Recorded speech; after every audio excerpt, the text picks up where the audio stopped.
The priest said, "This house can't be blessed. When my family and I bought the old Blackwood Manor, we were sure we'd found our forever home.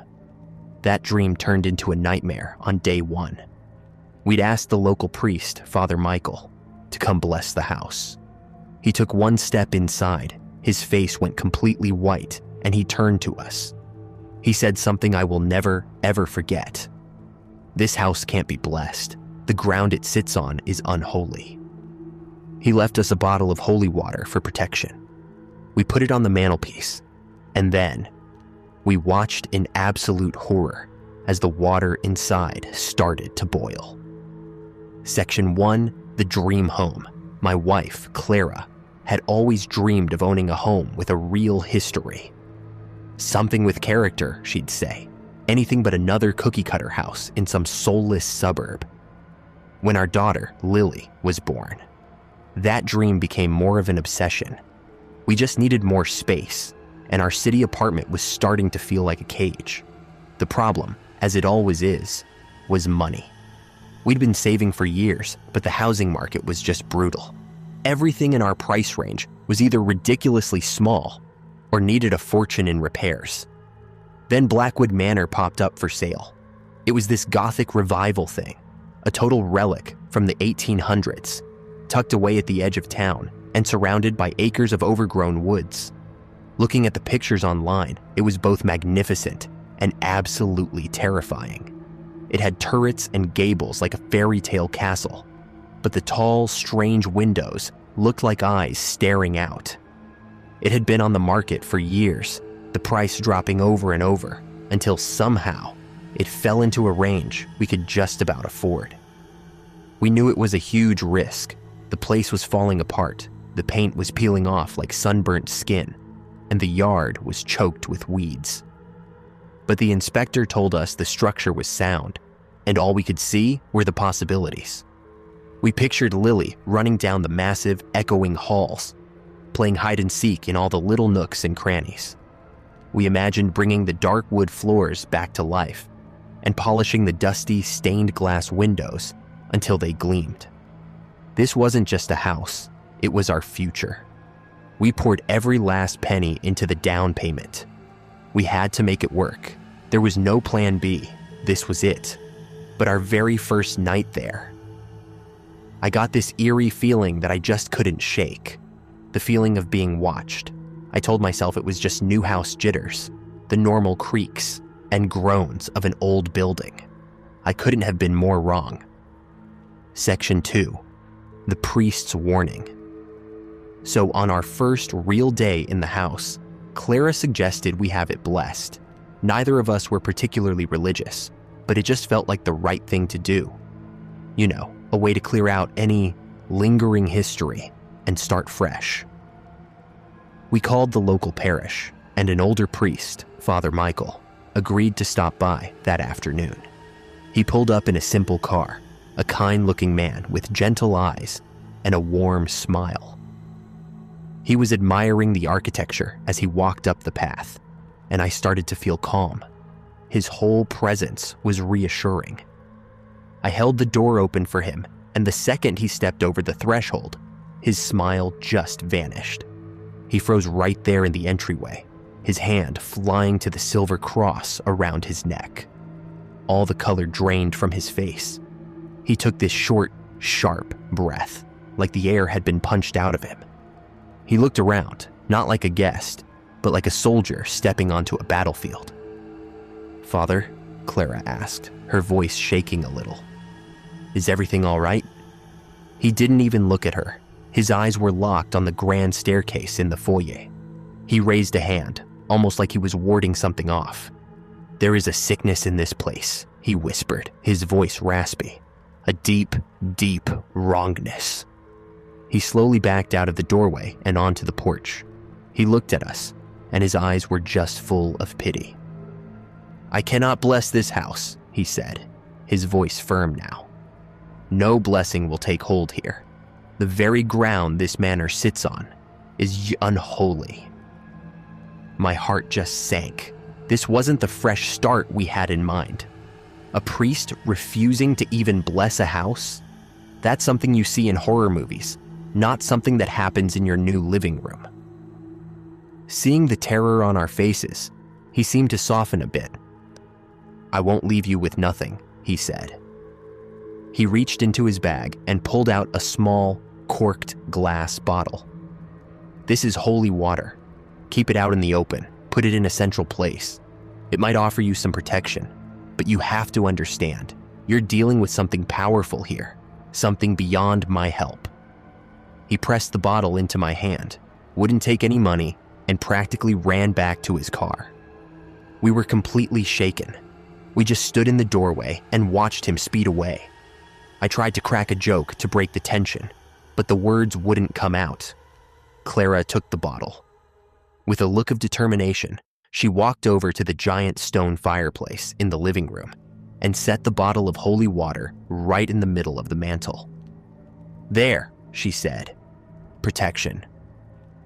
We stood there for a second, just staring at it in the silence.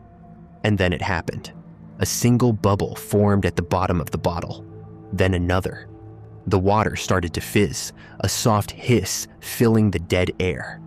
Within seconds, the still blessed water was churning in a rolling boil inside the sealed glass bottle. It was a violent, impossible sight, a complete rejection of something sacred. The priest wasn't just spooked, he was right. We weren't alone. Section 3, the house responds. The boiling holy water was basically a declaration of war. After that, the house stopped pretending. That subtle feeling of being watched became loud, undeniable events. It started with sounds, footsteps in the upstairs hall when we were all downstairs, doors slamming shut in empty rooms. We'd be jolted awake at night by the sound of shattering glass, but a frantic search would turn up nothing. I tried to explain it all away. It's an old house. It's the pipes. It's the wind. My wife and I kept telling ourselves our imaginations were just running wild after the priest's bizarre visit. But we started running out of excuses. A disgusting, sweet smell of rot would suddenly fill a room, then vanish moments later. Icy cold spots would drift through the hallways, making the hair on our arms stand up. The house seemed to hate our attempts to make it a home. One afternoon, I decided to paint over the gloomy, water-stained wallpaper in what was going to be Lily's bedroom. I got the drop cloths down, opened a can of cheerful yellow paint, and the moment my brush touched the wall, bam! A huge crash echoed from downstairs, like a piece of furniture had been thrown to the ground. I sprinted down to find the living room a mess. A heavy oak bookshelf was on its side, books spilled everywhere. It was impossible. It would have taken 2 people to move that thing, let alone tip it over. It was a message. The house was angry that I was changing it. Lily, who was only 5, seemed to get the worst of it. We'd find her in empty rooms, having a full-on conversation with nobody. She called her new friend the man with the black hat. At first, we just thought it was a typical imaginary friend, her way of coping with the move. But her descriptions got more detailed and way more unnerving. She said he was very tall and that he didn't like it when Mommy and Daddy tried to change his house. She said he used to live here a long time ago and that he'd been wronged. That's when a chill really went down my spine. The house wasn't just haunted, it was cursed. You could feel this heavy, negative energy that made us all sluggish and irritable. It even felt hard to leave the house, as if the place itself wanted to keep us there. Section 4, the climax.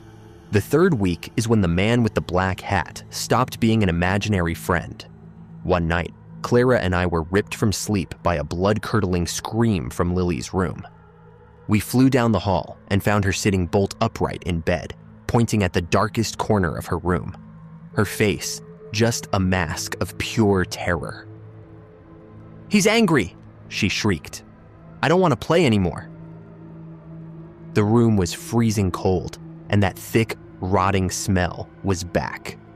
I flipped on the light switch, and there was nothing there but shadows.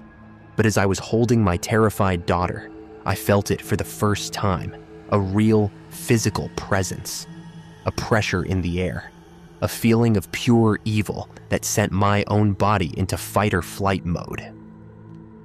We brought Lily into our room that night, but none of us slept. We could hear this low, guttural whispering right outside our bedroom door. It wasn't English.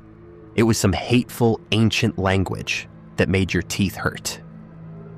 The next night, it came for us. We were huddled together in the living room. The power had gone out, of course, when every single door on the ground floor slammed shut at once. The sound was like a cannon going off. We were trapped. Real panic set in. I threw myself against the front door, but it was sealed shut, like it was welded to the frame. Then, at the top of the grand staircase, a figure started to come down. It was tall, impossibly tall, like a long, distorted shadow without any real substance. It wore a wide-brimmed black hat that hid where its face should have been. It was just like Lily had described. The whispering was everywhere now, coming from all directions. As the figure reached the bottom of the stairs, it started to solidify. For just a split second, I saw a face under the hat.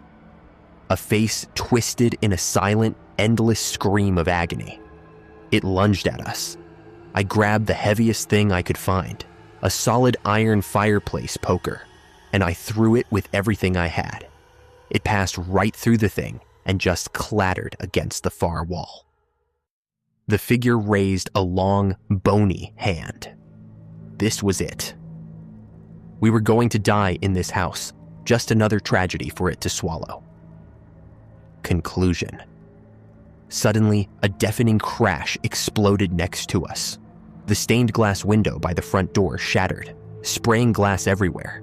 Fresh, clean air rushed in, breaking that suffocating feeling. The shadow figure recoiled with a hiss and just dissolved like smoke.